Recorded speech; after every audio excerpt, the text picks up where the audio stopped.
Salut à tous, j'espère que vous allez bien, c'est Virastak et aujourd'hui on va faire une petite review des parties compétitives dans un format qui dure même pas 4-5 minutes. Je vais vous expliquer mes plays, mes moves, mes prises de décision sous mon angle de vue et avec mon avis. Bien sûr, je n'ai pas le play parfait et cette vidéo m'aidera aussi dans le temps à comprendre ce que je faisais par rapport à avant, vu qu'il y a une certaine amélioration continue, une perspective d'évolution, on va dire ça comme ça. Ce qu'il faut savoir et remettre dans le contexte, c'est que nous sommes sur la première soirée. Fortnite a fait une mise à jour ce mardi 16 octobre, la 6.10 saison 6, avec donc l'ajout du mode compétitif. Il faut marquer une vingtaine de points minimum pour gagner un insigne. Cet insigne, on ne sait pas du tout à quoi il sert. Est-ce que c'est un passe-droit pour quelque chose d'autre après? On ne sait pas. Est-ce que c'est important de faire tous les jours ou est-ce que c'est important de le valider qu'une seule fois? On ne sait pas. Mais moi, je joue le jeu et je vais essayer de récolter un maximum d'insignes. Sans plus tarder, on va passer au gameplay. Let's go. Alors, ce qu'il faut savoir, c'est que sur cette game-là, j'avais entendu un. Donc, nous sommes, comme vous pouvez le voir, la game 4, un quad. On voit qu'on est à 0 kill. Je le pré-shot à mort. Enfin, pré-shot. Je le shot à mort. Et je vais le récupérer directement en sortie de faille. C'était un très très joli kill. Je me suis permis de le mettre. Ici, game 5, on peut voir aussi que au total de score, je suis à 6 points. Petit bullfight, on récupère la hauteur. Je me laisse dropper directement, pompe, switch. Voilà, je lui mets la pression complètement. Il avait toujours le carnet en main pour faire les constructions, donc tant qu'il n'avait pas d'arme, je tirais dessus. On récupère ici le backstabber qui s'est fait, qui n'a pas pu passer. Un peu plus tard dans la même game, on voit sur le compteur, c'est toujours les deux mêmes kills. Et ce serait bien donc de valider un troisième. Donc le plus important ici, ce serait d'en récolter au moins un.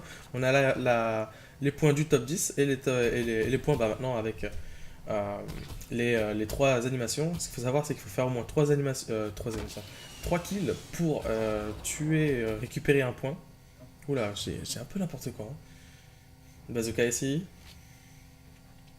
Je prends la hauteur, il se fait push par la zone. Je vais le récupérer, le shot qui passe. Un play complètement agressif et greedy. Il faut pas se leurrer. C'est un play qui rentre pas du tout dans la stratégie de ce type de mode de jeu. Après, ça dépend complètement du joueur, ton niveau de confiance aussi.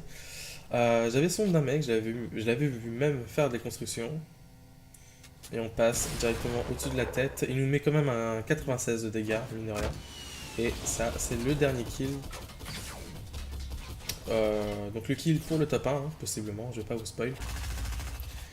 Donc là, je perds pas mal de temps pour essayer de prendre l'information, du moins savoir où il a bougé. Et il nous colle quand même des dégâts, mine de rien, et on place un top 1 6 kills. Dommage parce qu'à 7 kills, j'avais eu un point supplémentaire. On passe à la game 8 directement. Je dis pas mal de fois directement, my bad. Ce qu'il faut savoir sur cette game, c'est que je n'avais pas du tout joué. C'est-à-dire, j'avais fait un drop Willing Wood. Le stuff que vous voyez là, c'est le stuff de départ que j'ai eu. J'ai amassé environ 300 de bois et c'est tout, en fait. Je me suis mis à 200 de shield et c'est tout. Donc, le gars, quand il est arrivé, il a pas compris ce qui lui arrivait. J'étais déjà dans le top 10 au final. Le Bambi du buisson, en KLM. J'ai sorti la AK, je voulais le laser au début, je me suis dit non, on le colle directement à la tête. Ici, ce que j'ai fait, c'est que je l'ai laissé prendre la confiance, qu'il me détruise mes constructions et que je fasse genre que je ne sois pas là et on lui cale la tête directement. Je crois qu'il s'y attendait pas. En fait, l'impression c'était de lui donner que je sois complètement pas là et qu'il continue à péter les constructions sans en reposer de nouveau. Et du coup, il continue à pique et après, je vais pas dire au talent, mais il fallait lui placer comme cette balle. Ok. 17 points sur cette game 9. On le voit taper le sol, on le récupère. Il faut toujours prendre l'initiative par rapport à cet effet de surprise. Donc ça c'est la game un peu qui pourrait possiblement me donner mes 20 points. Donc on voit que je pars sur du tilted tower complètement agressif. Voilà, un rushdown à foison. C'est vraiment pas éthique tout ça. 2 kills, plus que 1 et on passe à 18. Ce serait intéressant. Je me rappelle de ce coup-là, c'est j'avais vu cet escalier se terminer de construire en fait. Il surbrillait en fait. Et on lui cale les deux têtes à la thermique qui nous donne ce point supplémentaire, 18 sur 20. Alors ici, c'est du pur réflexe. C'est-à-dire que je venais perdre justement mon fight contre lui. Je me suis caché dans la maison, un peu plus en amont. Il m'avait mis pas mal de dégâts, donc il savait très bien qu'il devait me rusher. Et je lui ai mis un 140 têtes avec un auto bleu, ce qu'il a one-shoté au final. Et la prise de décision, c'est de complètement arrêter son heal, et d'y aller, let's go, et voilà quoi, genre j'ai pas la vie, mais il faut le faire.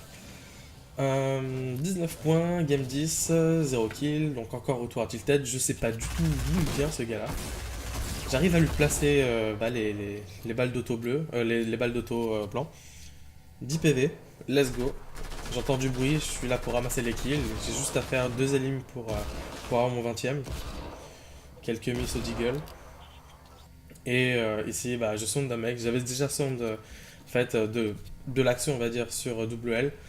Je sais très bien où il est dans la cuisine. J'essaie de feinter le passage au-dessus. Je vois que je lui mets 100 dégâts, hein. Voilà, il n'y avait pas plus de réflexion. Il rate complètement sa décale.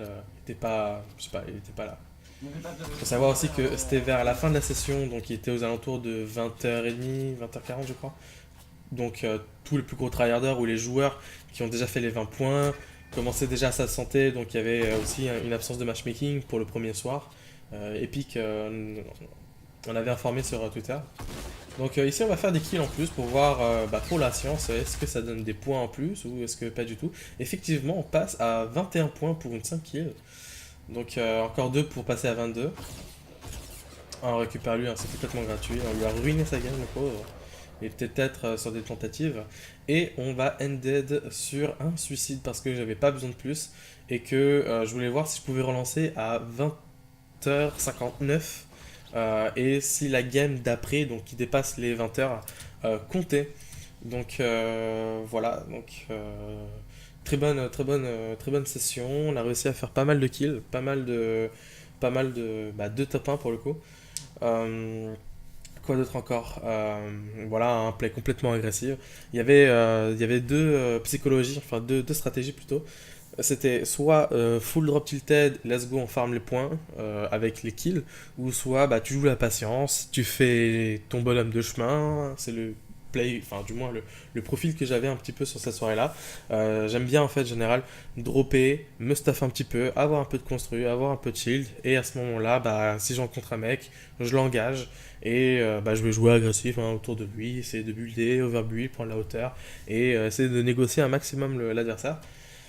Ça tout au long de la game en fait, donc ça veut dire que c'est rencontre sur rencontre et donc à ce moment là je valide les kills et en plus de ça il y a le placement qui commence à se faire à se faire à se faire ressortir, donc un point pour top 10, un point supplémentaire pour le top 3 et un point encore supplémentaire pour le top 1, donc tu peux faire 6 points par game si tout se passe très très bien. Voilà. J'espère que vous avez aimé un petit peu le format, le concept. N'oubliez pas de me soutenir en vous abonnant, en likant la vidéo, en commentant, partagez un maximum. Enfin, ce que je veux dire, c'est que commentez un maximum parce que je suis vraiment ultra réactif. J'essaie d'apporter le plus de réponses possible. Donc, vous ne serez pas sans réponse, quoi qu'il arrive, dans la majeure partie du temps, si c'est aussi une question ou quelque chose de plutôt constructif.